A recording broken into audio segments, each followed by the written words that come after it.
Magandang araw. Ako po si Mark Lester Lira. At ito po ang aking daily devotions. 7 Essentials, Restoration of All Things na tinalakay ni Pastor Russell sa 365 Daily Devotions. Ang verse po natin ngayong araw ay galing sa Acts chapter 3 verse 21. Heaven must receive him until the time comes for God to restore everything, as he promised long ago through his holy prophets.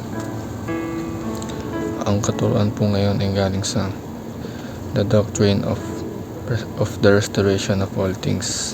Ang unang katuruan ay The Ascension of Christ is about conquest. Ang sinasabi rito na ang mundo ay sasakupin ng Diyos sa ilalim ng kanyang paghahari. Ang number 2 teaching ay Jesus will come back to complete the project of restoration.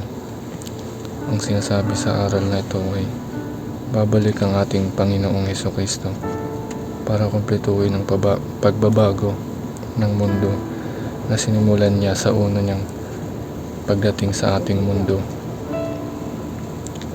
Ang huling katuruan ay God's promise will not be broken. Sinasabi dito na tutuldukan ng ating Diyos ang kasamaan at kasalanan sa mundo sa muli niyang pagbabalik. Ang application naman sa verse na to ay study the doctrine of ascension. Aralin din natin ang ascension ng ating Panginoon, hindi lamang ang kanyang pagkamatay at muling pagkabuhay, sapagkat ito ay mahalaga rin na aralin kasi dito natin malalaman kung paano nag-aari ang Diyos sa langit at sa mundo. Ang second application ay fix what sin has broken. Ayusin natin ang mga sinira ng kasalanan. Kung meron tayong mga kaibigan o kapatid,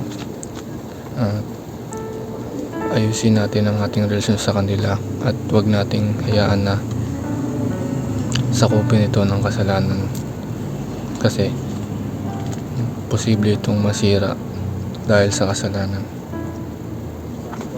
Ang huling application ngayong araw ay build the future. Ang pagkakaintindi dito sa discussion ni Pastor Russell ay bumuo daw tayo ng maka-Diyos na pamilya sa hinaharap at impluwensyahan din natin ang ating pamilya, kaibigan at mga minamahal. Impluwensyahan natin sila ng salita ng Diyos, dahil dito mabubuo ang magandang hinaharap natin kung tayo ay magpapasakop sa Diyos. Yun lamang po at maraming salamat.